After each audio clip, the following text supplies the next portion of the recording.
Hello, everybody. This is the level 2 recording for August 15th. This is about advanced understanding of the Merkabah. So in the way that the class is structured, we have not yet explored in terms of level 1, and please excuse me for one moment, we have not yet explored level 1, the basic structures of what the Merkabah is and what it does. It has several different things that it can perform.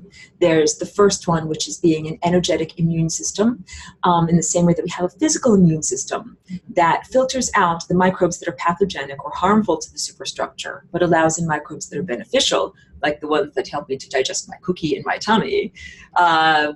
Energetic immune system, a whirling, swirling energy field that allows in the nourishing energy that we actually need and desire and allows us to connect effectively with others, and also keeps out the energy that is pathogenic, that causes disease, that is harmful, that is not what we want to be ingesting or being exposed to. And it has to do with momentum, like keeping these counter-rotating fields rotating in the effective way. The next level, so this is level 1 stuff that I'm just doing a little recap here for level 2, but we'll reach level 1 in a couple of more weeks. And learning what is the Merkabah is a star tetrahedron. I'll show you pictures.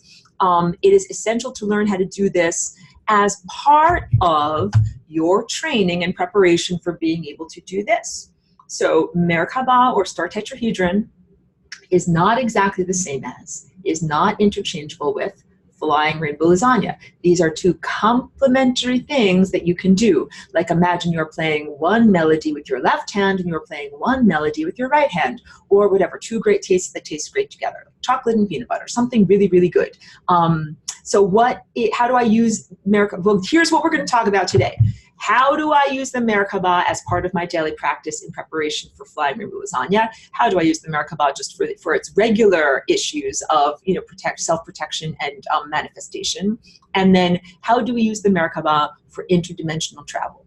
So I have a whole video that is on YouTube that you guys can research. That is a description, very explicit description of these 3 things. Immune system, the second term of using the Merkabah. Merkabah also literally means light body vessel. And if you hear these 2 syllables, these phonetic structures, ka and ba, hey wait, that sounds just like stuff like the Kabbalah. It also sounds like the Kaaba, which is that big giant box that they perambulate around in Mecca. And it also sounds like the Ka and the Ba, that's what they talked about in ancient Egypt. And I would say, I kiss you, I hug you, because you're very smart. And that's exactly what all of these things are. So we're talking about, through the cultural filter of many millennia, the original vestigial traces of information that came from ancient Atlantis. Your Merkabah is your light body vessel. It's literally a whirling energy field that is like an energetic immune system that you put around your body that helps to protect you and helps you to eventually travel interdimensionally. This is the lesson on how to travel interdimensionally. Recognizing that we've already here at this level, level 2, become experts in how to use it for the protection and how to use it for basic wish granting or manifestation. But wait, Aurora, isn't flying rainbow lasagna about wish granting and manifestation? Very, very different. So the second application of the star tetrahedron, Merkabah, where you do your specific desires in the upward pointing pyramid and your non-specific desires in the downward pointing pyramid, and then press run on your program, that's like doing a little tiny software program or a little tiny melody, like, that's it. That's just a little thing. And you set it and forget it, and then it's done. Flying rainbow lasagna is like painting a paint. Oh, that's a good way. This is like saying quick watercolor sketch or something done with charcoal, right? Boom, quick little thing, making it happen. Flying rainbow lasagna is like an epic oil painting that can take 10,000 layers that you're constantly layering upon. This is dancing across time, and every time you do the dance, you're adding layers of sophistication and complexity on the level of consciousness and refining and ameliorating your creation. So this is like very specific, very defined, very limited.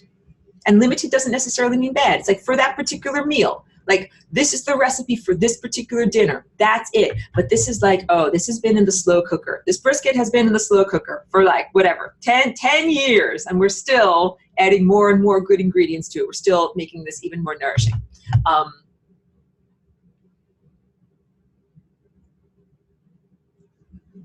Pedro's asking a great question. He says, after transforming the Merkabah to an octahedron, do we get the same protection, or do we have to put another Merkabah over the octahedron? Great question. You do not have to re-protection yourself. So that initial, let's go to a picture. The initial shape is the star tetrahedron. And that is what, here, that's this picture right over here. Two interpenetrating equilateral tetrahedra. And they are built out of, what am I holding up? My fancy papers here, my fancy models. This is one pyramid, this is another pyramid. So you see 4 triangles that are all equilateral triangles for each pyramid, and we fold it into a tetrahedron. It goes like that. So you just see the magic happen. So this is what we have, one pointing up and one pointing down, and they interpenetrate and they counter-rotate. Now I'm going to answer Daniela, our lovely participant's question. She wrote me an email, and sometimes it just takes me a long time to respond to emails, so thank you for your understanding to everyone who's in this class. If you write me a question, I'm not bypassing you, and I will get around to it, but also sometimes I might do it verbally because my mouth is way faster than having to make it go through all the crazy curly cues of my body to get to my fingertips. It just takes a really long time. So Daniela asked me, hey, Melchizedek, Drunvalo, he's been teaching all about the Merkabah for many years, and what he teaches is to spin the entire star tetrahedron. So when he teaches, he says, hey, like you got this whole structure, this is the star tetrahedron, right, the 2 interlocking pyramids, and spin the entire thing. Here, wait, let me put down my thing. Spin, spin, spin, spin the entire thing like this. This is what he's teaching. Or spin, spin, spin in the opposite direction, this whole entire thing like this. And so, because I'm not aware of his teachings, and I'm not casting aspersions on anybody else. That's like saying, he says like, always hold your paintbrush like this with your pinky up and never, do it in a different way. That's fine. But what I teach is counter-rotating pyramids. And so this is not yet the question, not yet the answer. So if we have one that points up and one that points down, we've got one that's spinning around like this and one that's spinning around like this. So Daniela asked, what is correct? Because she says when she does counter-rotating pyramids that she feels not that well, and she feels like she's got some health complaints. And she feels when she does a whole structure like this spinning to one side, or a whole structure like this spinning to the other side, she feels healthy, well, and balanced. So my answer is completely to hold your paintbrush in the way that feels right and good and comfortable and natural to you. So in presenting this to others, what I do is I take my downward facing pyramid that is kind of pointing outward from my chest here. So on this painting, on this picture, on the sketch over here, you can see the downward pointing pyramid and how the vertex that emerges forward aligns up with her chest. Look, comes right out of your heart. That's your heart. So from my heart, yeah, I spin that one around to the left, and from the one that points outward from the back of my spine, from my butt, I spin that one around to the right. And that's what feels happy and right and comfortable to me. And I would say to anybody, you might want to try the opposite direction, dependent upon your gender. Like I've heard that guys should do the opposite. Do what feels right to you. I offer you my techniques, but it's kind of like, I think with surfing or snowboarding, like maybe you're supposed to have your other foot forward. Like maybe you lead this way, maybe you don't lead this way. You could do what feels comfortable and right in your own body. And I don't think that will artificially, negatively impact the functionality of your particular Merkabah. I think that there's a valid approach to do this in all sorts of different ways. So wait, let me go back to me. Oh, and Chloe, I will get to your question. I'll get at the end of this. Let me first do Merkabah stuff. Thank you for your patience on that. So Pedro wanted to know, yes, Pedro wanted to know. So as we're transforming from this shape, star tetrahedron, into this shape, which is tiny, but I'm holding it up so that you can see it. Kind of move my face a little bit. There you go. This is an octahedron, little tiny crystal that I have. I hope that you can see it. So, oh, and if I tilt it just right, you'll start to see what I'm doing. So as I tilt this, and the lighting is perfect today, hold my hand steady.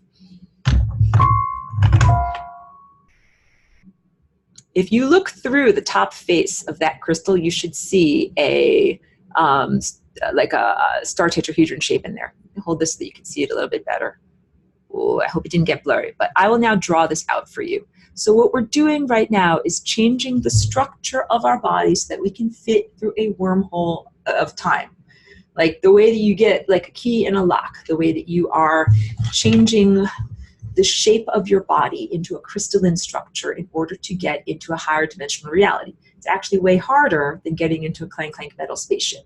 You have to do all sorts of interesting consciousness work in order to actually do this. So let's start off with this picture. This is the line drawing for what actually became a painting, and it also includes, let me annotate here, it includes this structure in here, which you can see there's a bunch of the vortexes. Wait, let's make it bigger too. Can you make it bigger? No, I can't make it bigger. Hold on. I ain't gonna mess with it. I ain't gonna mess with it. In the center, there's stuff that relates to the chakras or the curvilinear aspects of self, but you can see that this has straight lines, right? So there's this interplay between these two aspects of self. So that's a big part of it. First, let's just do this basic, we're looking at like a kind of a line drawing or cross section. Horribly drawn, really badly drawn, but you can see the basic star shape there. And what happens when we transform into an octahedron is we just change our interpretation. I'm adding in some lines now. These lines start to show you how it transforms into that little crystal shape that I just showed you, the octahedron. Octa means 8, tetra means 4. So we go from a star tetrahedron, something that's got 2 of these with 4 sides, to 1 octa that's got 8 sides. Let's do math, everyone. No, Aurora, we hate math with a passion. No, class, let's do math. Class, what's 4 plus 4? It's 8, so we've got 2 things that have 4 that are kind of stuck together like this, and what we're doing is turning it into one thing that has 8. That is this whole transformation. And this transformation also, wait, let me bring up another picture. This transformation is a transformation of perception. Let me do this. I gotta show you a special, fancy optical illusion. This is good. But I have to squint and scroll. It's down here.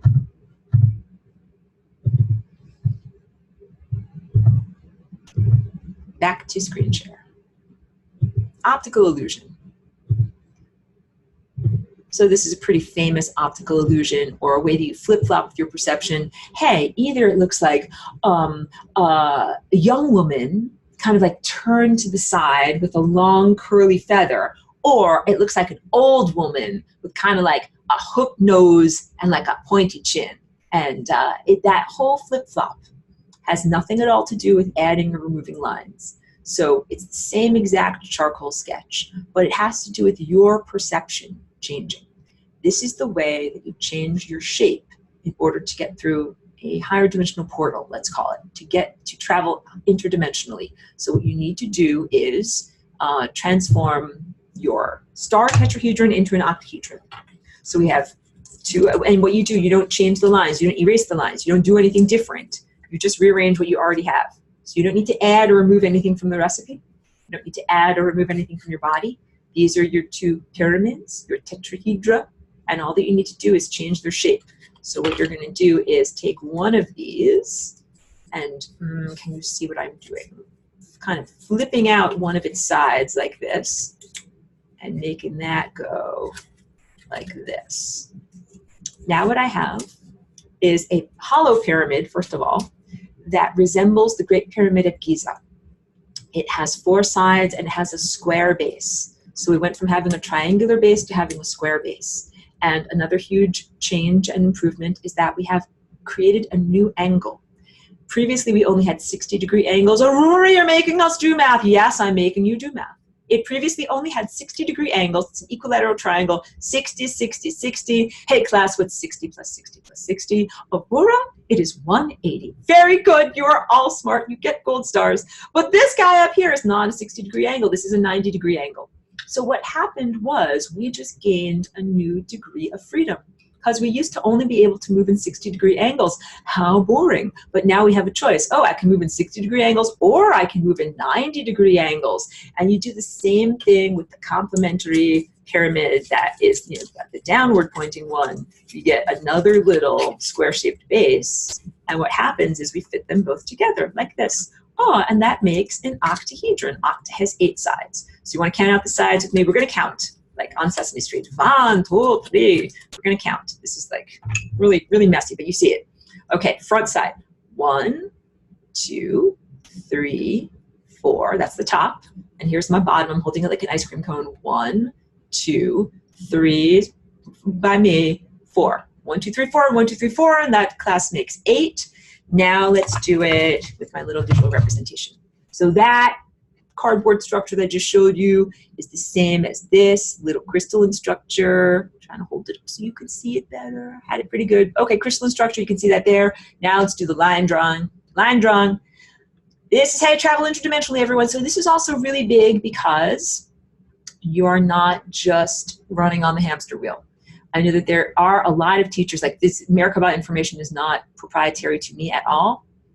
You know, like it's ancient information that many people are transmitting, but it's crucial to know this technique so that you're not just running on the hamster wheel. Because it's great to protect yourself from crapola, and it's great to be able to make small, manageable wishes, but it's really awesome to be able to travel interdimensionally. So here's that, like the young woman to old woman flip-flop. How do we do this? To get a different color, add in more lines. So the first thing is I'm connecting these two vertices. I'm connecting these two pointy parts. I'm connecting this one to this one, and this one to this one. I'm connecting this one to this one, and this one to this one. And so in doing that, if I do this, now you will probably interpret that as a very poorly drawn octagon. But you see what I'm talking about. So now let's count the faces. Get a different color. Count. 1, 2, 3, 4, right? And then down here, 5, 6, 7, 8 is around the back. 8 around the back. 1, 2, 3, 4, 5, 6, 7, 8. That is how we do the interdimensional shuffle. This is what we're doing. So when you do this, you're actually not thinking like, okay, like this side to this side, like this is not an intellectual approach. This is very much an embodiment. Just like if you are playing the piano, you're not thinking like F sharp, you know, like C. You're not thinking, you're in the groove. You're in the groove. So all of this I'm giving you is intellectual explanation and food for your mind in order to be able to understand something that is a practice, that's an embodiment. I'm going to get to questions, but first I want to say, how do I use this practice and embodiment in the practice of doing flying rainbow lasagna? So this is like painting a painting with your DNA. It's a long process and it's a bit vulnerable. The paint is not yet dry. If you make this beautiful, beautiful painted face and then someone comes along with a turpentine rag, it's still wet, and they go mush, and then it's like, you mushed my face, like you're not supposed to do that. So what do? You lock the studio door so that no one can come in and mush your face. That's called Merkabah. So first, before I come into my studio during the day, you know, I clear things out. I make whatever, my coffee cups go in the sink, and you know, I lock the door so no one's going to interrupt me. Like that's just a big part of it. So I start off with the envisionment of visualizing the Merkabah around my physicality. Wait, go to, I want to do this. I'll show you this picture, like this picture right here. I envision this structure around my body, and a lot of the time I sit just like this woman is sitting. Amazing that I drew that. And that's also something that I do quite often throughout my day, but I don't always sit in that body position, but I just shields up. And I do shields up all the time just for all of these daily things that can happen in life that are a bit dangerous or risky. Just living is dangerous and risky. So I do Merkabahs all the time. I do a little Merkabah around myself. Someone asked me today in email, like, how about your little dog? I think she's sleeping under the couch, but she can she do a Merkabah? I don't know if she can visualize this particular shape. I know that she intends to protect herself, so I'm sure she has some energetic protections and immune systems. I Merkabah around her. Like if we're at the dog park and I'm about to unclip her little leash, and she's going to go run off and play with some other little dogs, I do a quick little Merkabah, just envisioning this around her, saying, play and have fun, and the best possible things happen. You know, no mishaps. And I also do little Merkabahs around the other dogs because I'm like, I want everybody to play and have fun with no little mishaps and nothing like this that's going to happen. And so yes, it's totally ethical. It's not invading anybody else's life. Like, oh, I wanted to get my face bitten off. Why did you protect me? Like, that's not what it's like. You're helpful and appropriate in doing these levels of protection. So yeah, you can protect yourself, you can protect loved ones, but that's only part of it. You know, the Merkabah is about more than that. So what I start off with is my little shields up. And when you see me do my dance and I do a little action like that, that's what it is. But that's after many, many years of practicing. So if you are just very new to visualizing the Merkabah, it might take a lot more, like really sitting with your eyes closed, really visualizing it. You might need to do a lot of drawings. It's how I learn. I learn, and that's why I draw and show these drawings to you. These were my steps along the way of how I learned to do this. So I would visualize them and visualize the way that they fit together and do a lot of drawings and sketches and stare at my sketches and like visualize them internally. But now I can do it really easily. So I use the analogy. It's just like when you were a little tiny child and you're learning how to tie your shoes, and you have to look and you have to be like, okay, like, this loop goes around here, and then this thing goes around here, and then if I do this right, then I pull this and then everything works. Like, it's like really hard and you have to focus. But now you're an adult and you can tie your sneakers while you're also like holding a coffee cup and holding the dog's leash and like talking on your cell phone. You can do it very easily. That is exactly what my process of doing the Merkabah has been like. That when I first came here, first of all, there were tons of psychic disturbances, and it was very hard for me to keep my visualizations going. And I had to learn and I had to practice all of that. And at a certain point, I got more adept. And then the more that I worked with it, the more adept I became. And now I can do it very easily while I'm multitasking, doing 12 million other different things. It doesn't mean that, it's still a challenging thing to do, but I've become very good at it. So I say this to you, not to say like, so great, even though I'm so great. I want you to know that it's a learning process. So it might be difficult in the beginning. It's worth putting the work into it. It does get easier. And it is a hugely valuable tool in not only protecting yourself, but going where you want to go in life. So first I do counter-rotating fields, the Merkabah, to protect myself. I'm in my art studio. Then I start to do some of these dance movements with flying rainbow lasagna that might be across time. And when I do that, that is when internally I start to make those changes of what I'm doing is rearranging the faces of this. You saw how I rearranged these pyramid structures. The interdimensional hopping has to do with rearranging your crystalline shape or yourself into a crystalline shape. Should I show you the diamond body stuff? I don't have it all prepared. Do you have time for me to scroll? I have patience. Let me scroll. The diamond body. So this is the Vajrayana body from the Far East, and there's a good book about it that is called Painting the Diamond Body. And wait, I'm looking for very particular. I can't do two things at once. This and this. This and this. This. Wait, this. Hold on a second. Painting the Rainbow Body. It literally jumped off the shelf and said, read me, when I went to this particular Tibetan monastery that was in Woodstock, New York. Brief anecdote. I went to this Tibetan monastery that was in my old hometown of Woodstock, New York.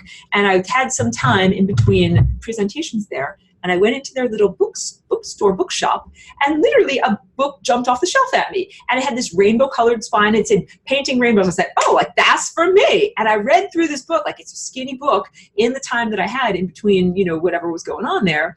And it's basically reportage of people that transformed their body from their regular human mundane format. And this is what, I don't remember who it was asking me about spontaneous combustion, spontaneous human combustion, that these beings transformed on a profound molecular level until the point that nothing else remained in this reportage. Some of these were ancient experiences that had been passed down through oral tradition. Some of them were more recent, like within the 1800s or 1900s.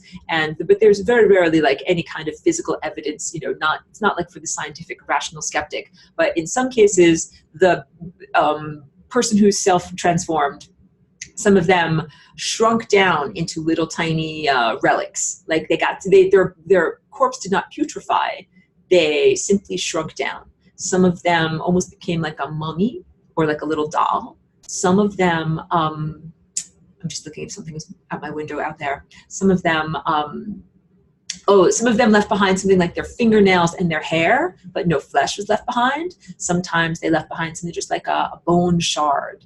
And all of these relics, if they did leave something behind, it always had some profound magical quality to it. Like either, like you could like take a bit of the bone shard and cut it off, but the next day it would be whole again. Like it wouldn't look like it was gouged out or whatever. Like interesting things like that would happen to it. And again, reportage, not for the rational skeptic. But then some beings poofed. They poofed on out of here, and they didn't even leave a hair behind. So this is what this book was about, and it's interesting, whatever to read about. So what I'm going to show you now is the transformation of carbon from coal into a diamond. Show me the screen. These are still shots from a video, and I also have another video to show you too. So this is actually going backwards in time. This is a diamond, but first I'm going to show you what happens when you go almost a diamond. Here you are almost a diamond. And here you are not a diamond. So what you are here is flat sheets of carbon that is known as graphite. Here, let me grab some. What is this? This is graphite. This is carbon that is, carbon's arranged in these hexagonal structures, and they're kind of like flat dinner plates. They just kind of stack up on top of each other, and they're slippery, and we use it for pencil lead. That is carbon. And carbon is also charcoal. Like, it's just black, smushy, schmeary stuff, and it's not organized. Graphite is more organized than charcoal. As we're on the journey to becoming a diamond, you've got tons of carbon inside of you. What happens is these sheets of graphite that are flat, two-dimensional, because y'all are smart and we do dimension talking here now, begin to become curved and ridged, or rigid, like rigid potato chips, scratchy like this. This is what happens in the next picture. The flat plates begin to become rigid, like ridgy potato chips, and eventually they become so ridged that they are very zigzaggy. And then there are vertical supports that also come in and change the structure. So that is what happens in the molecular structure on the journey from disorganized carbon or charcoal to being completely organized carbon, which is a diamond. And I have a picture of a diamond for you, but you can imagine that I'm holding up a perfect little diamond. And diamonds are different than charcoal. You can see through diamonds. They're brilliant and they're very hard. So the qualities completely change. That's what happens with our bodies when we do this transformation. This is even harder than getting into a metal spaceship and flying someplace. You have to transform the shape of your body from being flat to having ridges like potato chips, and then putting in structures that hold everything all together. Like, you don't need to add or remove from your recipe. You need to transform and restructure what is already there. Just like in the famous optical illusion, we don't add or erase. We don't do anything to change the picture that is there, but you change your physical, your perceptive interpretation of what you're seeing there. This is very much the experience of hopping into and out of reality, or doing this higher dimensional work. Where, okay, so also when you do this work, what is this like? Would somebody see you with their physical eyes? Would you disappear? Would you travel? Where do you go? Okay, everybody, if you're going to get in your car from your driving instructor and say, get in your car and drive someplace, there are basic safety procedures. That's doing your immune system stuff, and also mastering how you even do like basic manifestation programs, because you have to know where you're going. So before you, don't just level 1, don't just try to jump to level 2 and be like, I'm ready to travel interdimensionally. First, master having an immune system, because no matter where you go, you're going to need that. No matter where you travel interdimensionally, you're going to need your immune system.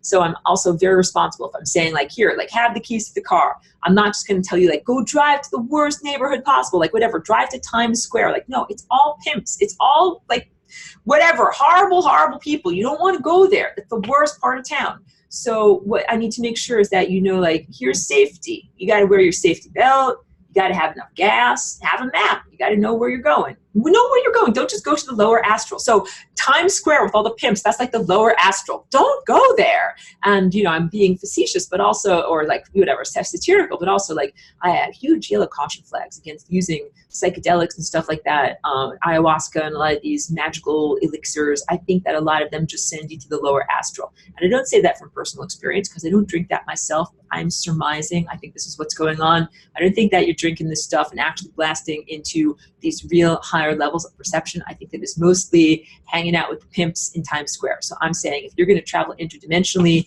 using your Merkabah, your light body vessel, it is way better to have an address. Like, let's go to somebody's house and have a nice dinner party or a cup of tea. Like, not just go and hang out with weird random losers. So yeah, this is analogous. I'm telling you, like, if you're going to travel interdimensionally, make sure you have enough gas in your car to get there and get back. That's big. You know, don't get caught in a bad neighborhood with no gas. That would be like, let's blast off into the lower astral and then not be able to get back into our body. That sounds great. Like, no, let's not do that. So a lot of this has to do with responsibility, like gaining the wisdom and responsibility to get to this level. Again, like I said, there's a lot of teachers that will teach you, you know, here's how to run on the hamster wheel and run in place, but they won't teach you this level. I'm teaching you everything. I'm giving it to you, because also, like, the gloves are off. Like, you got to know all of this stuff so that you can know what to do and where to go. Like, I don't want you to be like, I wish I had that lesson. That could have really helped me out. But also, you have to take personal responsibility and not just be willy-nilly. So know where you're going. Good to travel with people. Good to have a map and know, and also you know, enough gas to return. There's all these different safety procedures to do. So there's a lot. Let me get through questions. I know that there's lots and lots of questions. Okay, wait. The first one is a question from Chloe that was referring to what I said at the end of level 1. She says, can I expand on the idea of what I'm saying, that this is the final incarnation? Yes, like there's this idea, first of all, that incarnations happen in a linear, serial 1, 2, 3, 4 kind of matter. They don't, they happen concurrently. And what we're doing right now is a refinery process of consciousness that's bringing us to that culminative moment of, I am God. The light bulb just turned on. I'm God. Like, how could I have forgotten?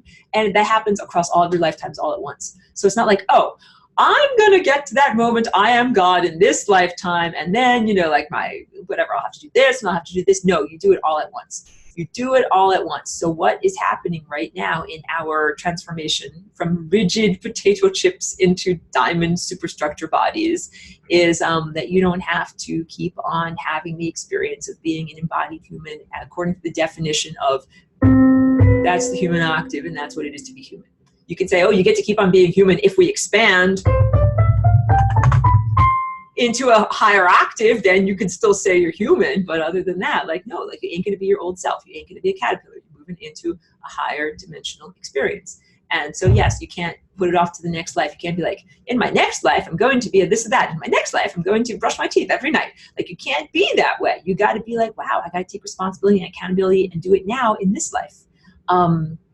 Pedro says, oh, I already answered that one. Good. So yeah, you don't have to do I have to do extra protection once I transform? No, you do your protection, immune system, and then you can transform into your higher dimensional state. One of the questions that people have asked me, would a person with physical eyes still see you? Here's my experience, because like I don't do it in front of people that much, but way back in Woodstock, and I was still like building my muscles. I wasn't even that strong at doing the Merkabah back then.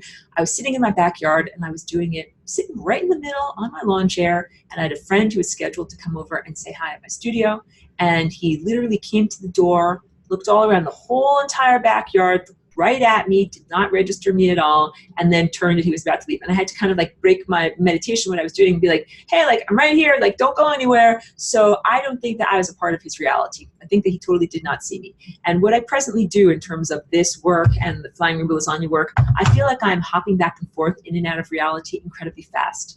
Not even like that a person wouldn't see me sitting in my backyard. I think you would see me, but I also think that at every few seconds I'm not there, that I think that I am here, but also in many other places, constantly jumping back and forth. So that's my best answer to that, to those types of questions. But I don't really know what the physical eye or the eye of a camera would perceive as you're doing your Merkabah interdimensional stuff. Carlos says, do we have two halves of the octahedron spin in the same direction? They spin in the same direction, yes. So we started off with counter-rotating fields in the star tetrahedron, but here's what happens. It actually turns into an octahedron, and the octahedron is more like stationary. Let me show you the video. Let's go to the videotape. I have to do this thing. I have to press a button. Good. Let me show you this wonderful animation. Let me also make it go a little bit faster. So we're starting off with sitting, envisioning the upward pointing pyramid, envisioning the downward pointing pyramid, and then getting them spinning in complementary rotations. All right, those are the beginnings. Now we're getting to the advanced. So also, as these guys pick up speed, you'll begin to see a column of light that comes through the central figure, up their spinal column, connecting the two main vertices, pointy parts. Hey, that's how you know you're doing it right. That's how you know you're doing it right. Do it until you feel that, okay, guys? That's all I can say. It's like you're asking me like how to have an orgasm. It's like, do it until you feel that, okay? Just do it. And then what happens? Oh, this thing is still going. Now we're talking. Now you see how I just connected those lines? And now we are transforming into the octahedron. But so the spinning plates and facets of the star tetrahedron resolve into the stability of the octahedron. And you can spin this whole thing too. I'm holding it up like you could spin, spin, spin, or spin, spin, spin. You can certainly do that. Or you can do tumbling end over end. You can do all sorts of fun things with this little tiny crystal. well, the transformation in terms of going into a different dimension is that spinning into resolving into solidity. So I'll just rewind a little bit and you can watch that again, and then I'll go back to the chat. There you go. I'm not sure if you saw that enough. Here, spinning, boom.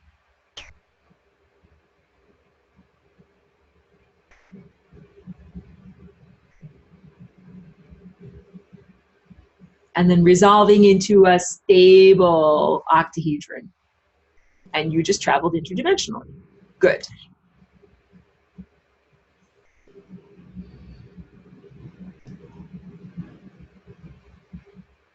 Oh, good, Cheryl. Good. I'm happy that you saw that, Crystal.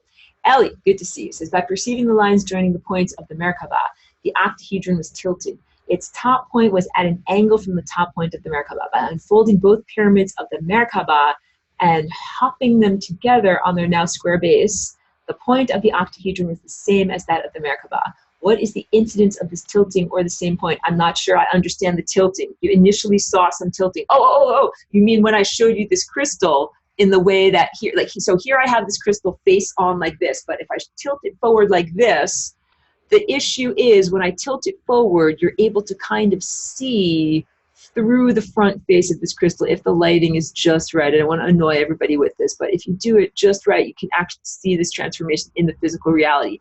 I don't know how tilty this is here. I'll turn it to the side. It's tilted about that much. Wow, that almost looks like a 45-degree angle.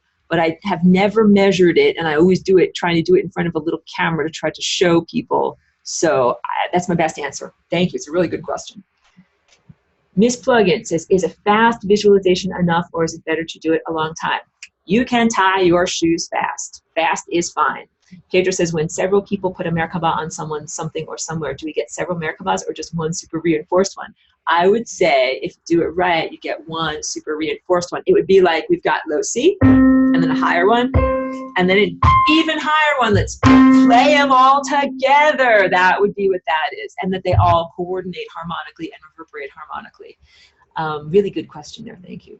Ines, lovely to see you. Thank you for being here. Thank you for your comments and your emails. It says, do we have to create the normal Merkabah and then transform it to the octahedron? Yes. Why can we not just start straight away with the octahedron instead of rearranging? What is the purpose behind it? You're asking good questions. Yeah, it's you have to start off with the basic star tetrahedron and then transform into the octahedron. You cannot just jump directly to octa. So this is just like the transmission of your car. Again, I don't drive stick and I have no idea how cars are actually put together, but I'm using the analogy just like I barely understand sports.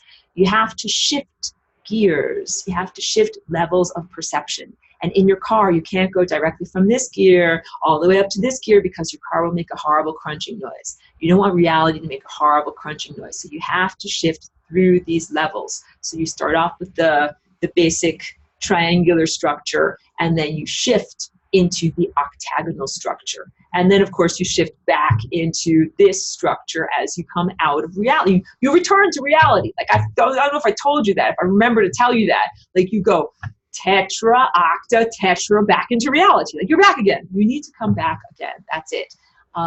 So the purpose behind is that this is how you transition from different levels of experience, different layers of consciousness, from where we mostly experience as our mundane reality into less dense dimensional realms. And then, of course, we want full access. You want the capacity to return.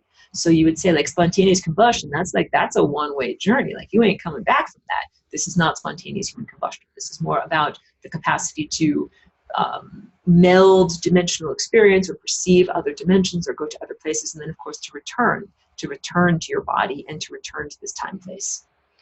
And really good question. Thank you for that. Pedro says, how do we know we have enough fuel to travel? Can we get fuel when we travel to get back? So the fuel to travel is sun gazing. And Miniman, lovely participant, asked in level 1, hey, how do I sun gaze? What am I supposed to do here? I said, hey, you're jumping ahead. Sun gazing is lesson 13. So what we're doing in this class is I'm giving you all of the things that you need to be able to play the melody.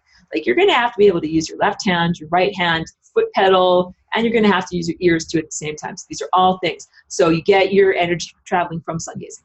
You will know if you have enough energy to do it because you'll feel it inside of you. In the same way that you can tell when you have enough food inside of you. if I asked you right now, like, do you have enough food inside of you to run a marathon? You're like, no, Aurora, I'm not. I need to eat like several giant heaping platefuls of pasta before I'm ready to run a marathon. Then I would say, then you need to eat your pasta. And that's like, you can feel it. So I cannot dictate to someone else, but you can feel your own tummy and tell whether you have enough fuel to be able to do a particular athletic achievement or something like that. Okay, this is a good question. Ines says, what about the so-called silver line connection between soul, higher self, and body when you travel through dimensions? It should normally be able to hold you and bring you back safely. How is it involved in the FRL? I do not use that visualization of the silver cord, so I cannot speak to that. It's not something that I feel or perceive, so it's not something that I can say, like, if I don't, I can't tell you, like, here's what you do with this thing. Like, I don't know if I have this thing, I don't feel this thing, I don't work with this thing. Cannot, so that's my best answer. Thank you, thank you. Ellie said, no, I meant my inner vision tilting up the top point. Oh, okay, never mind, I think you got it. Tilting the vertical axis joining the top and bottom of Merkabah becomes tilted if the octahedron is seen by joining the angles instead of seen by unfolding both pyramids. Oh, I think I understand. I think I get it. Pedro says, and you first do the Merkabah for protection before the travel with the octahedron. Yes, exactly. So the procedure for flying rainbow lasagna is first Merkabah for protection. Then I start doing flying rainbow lasagna, which is this interdimensional oscillation. And at the same time that I'm doing flying rainbow lasagna, I also do Merkabah tetra into octa. And that's two different things that are going on in terms of interdimensional travel, but they are complementary in exactly the same way that, show you this picture again, these two aspects in this drawing are complementary. Yes, I can now increase the size. Wait, make it bigger. So here in the middle, you see that hourglass shape, that is the chakra shape. You see all the other smaller vortices, and then you see this smaller Merkabah that it forms in the middle. This is six-pointed. You see there's a little six-pointed configuration in the middle, but usually, where's my little sculpture? Usually the chakras are all about eight-pointed stuff. So how do we connect them together? Through understanding that there's that extra plane and there's the radial spokes. I do this all the time. You guys know what I'm talking about. So flying rainbow lasagna is the higher dimensional shape of what happens when you take these chakras and you move them in a higher dimensional state. So we're taking tetrahedron, we're taking this shape, and we're transforming it into this shape and this shape. Okay? We just talk with shapes. Words are too hard, but we just talk with shapes. So these two shapes are the traveling interdimensionally part. And what is different? This is a curvilinear shape. What does that mean? Look, I'm tracing my pinky. This is curvilinear. This shape has hard-edged straight lines in it. And so there's different, they're like, they must be complementary in the way that they fit together. There are two different approaches to energy, and they have to integrate. So that's what this painting is all about, how those two levels of energy integrate. And actually, if I just show you a little bit in terms of the artistry of this piece, I could show you the finished painting. But here where there's supposed to be a straight line, I actually didn't use a straight line in this painting. I just used the cluster of many, many, many tiny bubbles. So that is one way that I kind of didn't cheat, but I bent the rules a little bit, because I'm like, I want to make a painting that doesn't have any straight lines, but it represents an object that has straight lines. How do I do this? So I did it with lots and lots of little tiny bubbles. Thank you. Okay. Okay, back to this. More questions. Okay, Pedro says, what would be a good short travel destination to practice the octahedron travel? I do not even know how to answer that. It could be connecting. There's no, because short. So the challenge in me answering your question is the descriptor short, because I think that it can be very effective, not easy, but like a very direct connection between like who you are now and your ancestors. Like that's an easy, direct connection, but it's not necessarily short. It could be thousands of years, it could be millennia, but that's a direct connection that you can use in terms of connecting to a different place. Because you're thinking short in terms of spatial linear, like 1 mile or 2 miles. That's a short jog, right? Not 10,000 miles, but 1 or 2. Like for you to travel to a place that might be like 5 minutes in the future might be way more difficult than for you to connect directly with your ancestor that might have lived like 10,000 years ago. Like, and so I'm having trouble with word structure and describing time stuff here. I might have to draw it for you, but I think, I don't know if you can understand it. Then we'll keep going. I'll ask more questions. Keep going. I'm not glossing over, but I have to, like, I don't know, I have to gestate on that. Do you find your address in the higher dimensional realm not by looking at a physical address? So let's say that there's 216 Mockingbird Lane and 217 Mockingbird Lane. They are both very, very far apart. It's not like, oh, first I'm going to go to 216, and then if it ain't the right place, I'll knock on the door next door. No, that is not the way that this type of travel works. Like, if you go to the wrong dimension, you can't be like, well, I went to the 16th dimension, but I really meant to get to the 17th dimension, so now I'll just hop to the 17th dimension. It doesn't work that way. So if you go to 216 Mockingbird Lane and it's not right, you're gonna have to come back here, and then you have to go to 217, see if that's right. Like, it's you have to, it's like an email. You have to have an address. You have to know where you're sending your energy. You have to have some signature or an address to kind of like hone in on. So I say it might be more effective or direct to connect to an ancestor that might have been 10,000 years ago, because at least you know their address. Like, you're not going to wander around being like, where do you live? Where's the number 217? I don't know where I am. Like, hope that I'm getting this across. Okay, let's see what this is. Angel says, are you familiar with the Stargate geometric structure as a way to travel through the dimensions? Referring to this image, I got to click on a button and look at an image. If I click on this, something is happening. Oh, no, I've never seen that before. Okay, no, I'm not familiar with that. Thank you. David, thank you. And I know you sent me an email and I still have not responded to it. Thank you. Part one of the question. I was looking online for the correct name of the torus shape you use in your art. Google says the name of the shape you use is horn torus. Have you seen that term before? Also, is the yellow torus model you often show a representation of two toruses overlapping at 90 degrees? Yes.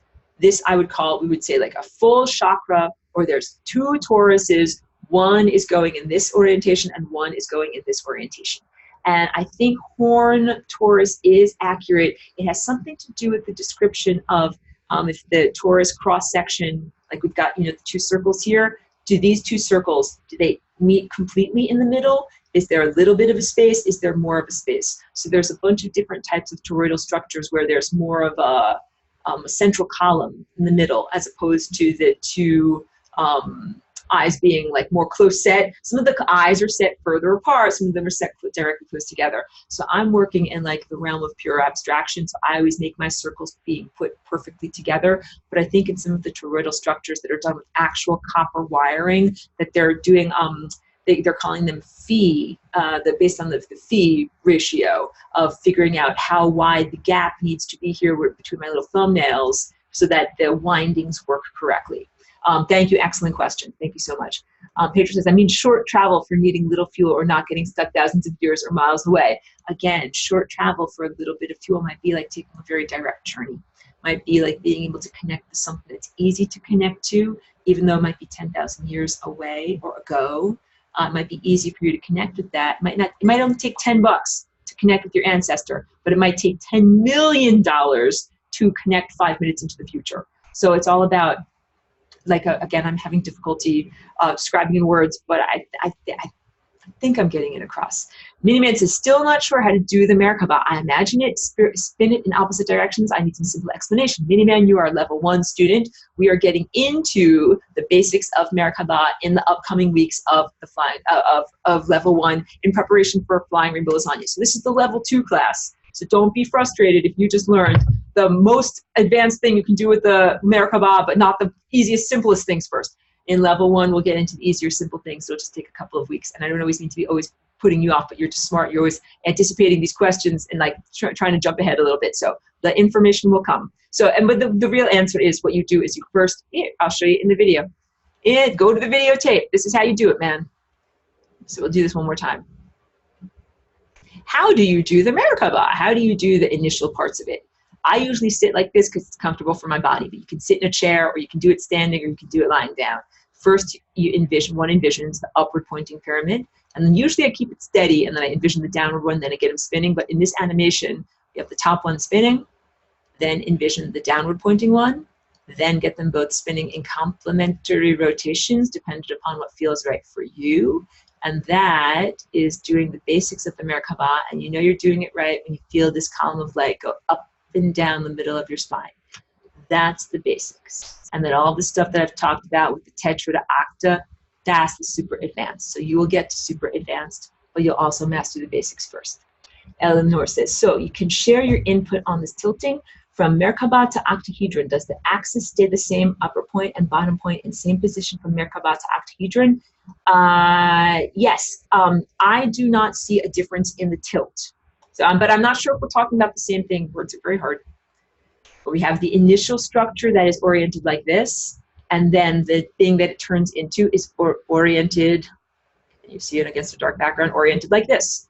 So yes, so I know I might have confused you if I showed you like, hey, if we tilt this little guy forward and then you're kind of looking through it and it looks more like this, but I really wanted to show that to you more as an optical phenomenon. In the actual feeling in your body, I don't experience any tilt. And I would even say it's kind of like one of those little segues, like if you imagine yourself tilting, like you're gonna go in that direction. So if you imagine yourself tilting this thing forward, like you're gonna start going in that direction. So I hope that I answered your question. I hope that I wasn't confusing by holding this little thing up and showing how it tilts. I'll give you an opportunity to reply before I end the recording, because I'm definitely going to need to end the recording soon. Good. Okay, cool, wonderful, good. So you've got your own, that's important. You've got your own experience of this. This is just like saying like, whatever, how to brush your teeth, how to tie your shoes. Like what matters is that your shoes get tied. What matters is that your teeth get brushed. You can hold your toothbrush with your pinkies up, however you would like to do it. What matters is that you do it properly. Danielle says, for those who are trying to envision all the transformations of the Merkabah, I bought just a little wire one to explore. Excellent. I really do feel that in terms of learning and really embodying on a deep level this information, it's really helpful to draw pictures, draw diagrams, draw repetitively, build models, get little wire sculptures, actually get little forms like this. Like I think it's very challenging to just envision something with your mind or to look at a picture that's two-dimensional of it. Like I'm very tactile. It's why I make these things and do these things. So my learning process is absolutely required building these little models, and then I have models and I share them with you. So yeah, so these are made out of foam core, which is like this little cardboardy stuff. This is super easy to make. Cut equilateral triangles. Equilateral means the sides are the same length and the angles are all 60-degree angles. And then tape, very magical Scotch tape. And these are the high-tech things that we can use to learn about this. And you can build your own little models at home. Oh, thank you very much, Daniela. Thank you for that. So, okay, if there are not any more questions, I will end the recording for right now. And thank you very much. It's been a marathon event. I think we covered a lot of good ground today. Thank you. And so, yeah, and the whole idea is to do the flying rainbow lasagna effectively, you need to do sun gazing, the Merkabah, and the flying rainbow lasagna. So there's a lot of things to be able to manage and, embody here. So thank you so much.